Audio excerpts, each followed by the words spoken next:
Bonjour à tous, aujourd'hui on va parler d'un sujet qui nous concerne tous, mais surtout les plus fragiles de nos familles, l'eau.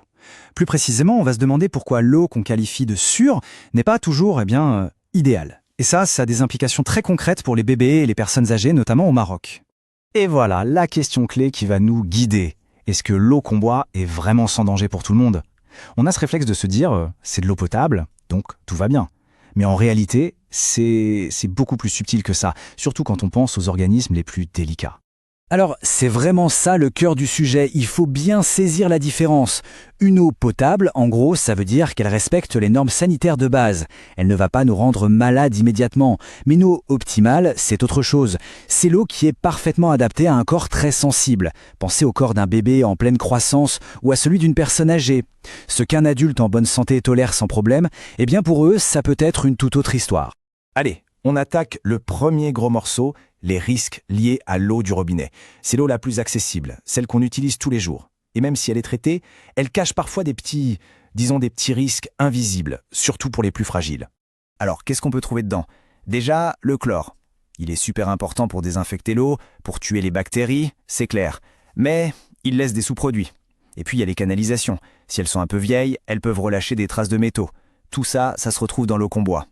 Et l'impact sur les plus fragiles, il n'est pas anodin.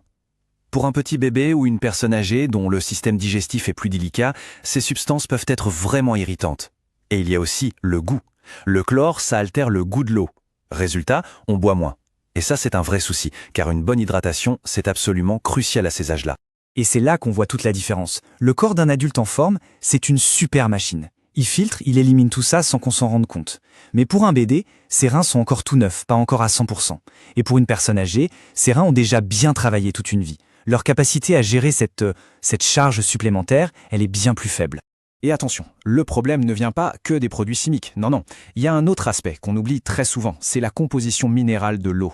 Au Maroc, par exemple, dans pas mal de régions, l'eau est ce qu'on appelle dure. Ça veut dire quoi? Simplement qu'elle est très chargée en minéraux, comme le calcium et le magnésium. Pour les reins d'une personne âgée, cet excès peut représenter un travail supplémentaire, une fatigue. Et pour préparer un biberon? Là, c'est super important d'avoir une composition stable et équilibrée, ce que l'eau du robinet ne garantit pas toujours. Bon, alors face à ces incertitudes sur l'eau du robinet, quel est le réflexe de beaucoup de familles? L'eau en bouteille, bien sûr. On se dit que là, au moins, c'est sûr. Mais est-ce vraiment le cas? On va voir que cette solution, qui semble si parfaite, est en fait un peu une illusion. Franchement, est-ce que l'eau en bouteille est la solution parfaite? On y pense rarement. Pour nous, une bouteille scellée, c'est synonyme de pureté. Sauf que le voyage de cette bouteille, depuis l'usine jusqu'à notre verre, il est parfois compliqué, surtout sous le climat chaud du Maroc. Imaginons un peu le parcours de cette bouteille en plastique. D'abord, elle est stockée, souvent dans des entrepôts où il fait très chaud.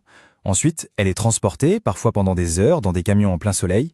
Et toute cette chaleur, le plastique, il n'aime pas ça du tout. Il faut bien comprendre une chose, la chaleur, c'est vraiment l'ennemi numéro 1 du plastique. Elle va accélérer sa dégradation. En gros, la bouteille, qui devrait être un simple conteneur neutre, commence à dialoguer avec l'eau qu'elle contient. Et le résultat de ce dialogue, c'est quoi? C'est la libération de contaminants complètement invisibles. On parle beaucoup des microplastiques, mais il y a aussi d'autres molécules qui viennent du plastique lui-même. Ça n'a ni goût, ni odeur, mais ces particules sont bien là, dans l'eau. Et les études sur leurs effets à long terme, notamment sur les plus fragiles, sont, disons, de plus en plus inquiétantes. Donc, la conclusion est assez claire. Boire de l'eau en bouteille tous les jours n'est pas la solution idéale sur le long terme pour les bébés ou les personnes âgées. En voulant éviter un problème, on risque en fait d'en créer un autre, celui des contaminants liés au plastique. Ok, alors, on a d'un côté l'eau du robinet, qui peut être chargée. De l'autre, l'eau en bouteille, avec le risque du plastique. Que faire? Eh bien, il existe une troisième voie, une solution qui redonne le contrôle et la sécurité, la filtration.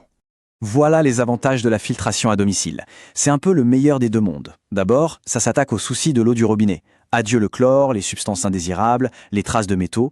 Ça donne une eau stable, parfaite pour les biberons. Et en même temps, ça élimine complètement les problèmes de l'eau en bouteille. Plus de plastique, plus de questions sur le stockage. On a une eau fraîche, contrôlée directement à la maison. Le mot-clé ici, c'est vraiment le contrôle. C'est ça que change tout. Avec un filtre à la maison, on reprend la main. On sait d'où vient l'eau, on la traite nous-mêmes juste avant de la consommer et on s'assure d'une qualité parfaite et constante. Le contrôle total, du début à la fin. Finalement, tout ça nous amène à une idée simple, protéger les plus vulnérables. C'est une question de bon sens, un principe de précaution pour ceux qui nous sont les plus chers. Qu'il s'agisse des bébés au tout début de leur vie ou des personnes âgées qui ont un long parcours derrière elles, ils partagent ce besoin fondamental. Une eau douce, une eau équilibrée, une eau fiable. Chaque jour, leurs corps sont plus exigeants et ils ont besoin du meilleur. C'est pour ça que la filtration, ce n'est pas un luxe. Non, c'est une mesure de prévention intelligente. C'est faire un choix actif pour la santé de sa famille, pour éviter les soucis avant même qu'ils n'apparaissent. Alors, pour résumer, regardons ce tableau. L'eau du robinet, son avantage, c'est qu'elle est accessible. Mais le risque, c'est sa composition parfois inconstante. L'eau en bouteille, c'est pratique, c'est sûr, mais on a vu le problème du plastique et du stockage. Et l'eau filtrée, le risque est minime. Et l'avantage, c'est le contrôle et la sécurité. Pour les bébés et les seniors, le choix le plus logique et le plus sûr, il est là. Et on va finir avec ce proverbe que tout le monde connaît, mieux vaut prévenir que corriger, ça n'a jamais été aussi vrai. Pour la santé de ceux qu'on aime, anticipez toujours la meilleure des stratégies. Choisir la bonne eau, c'est un geste simple, mais c'est un acte de protection fondamentale. Merci beaucoup de nous avoir suivis.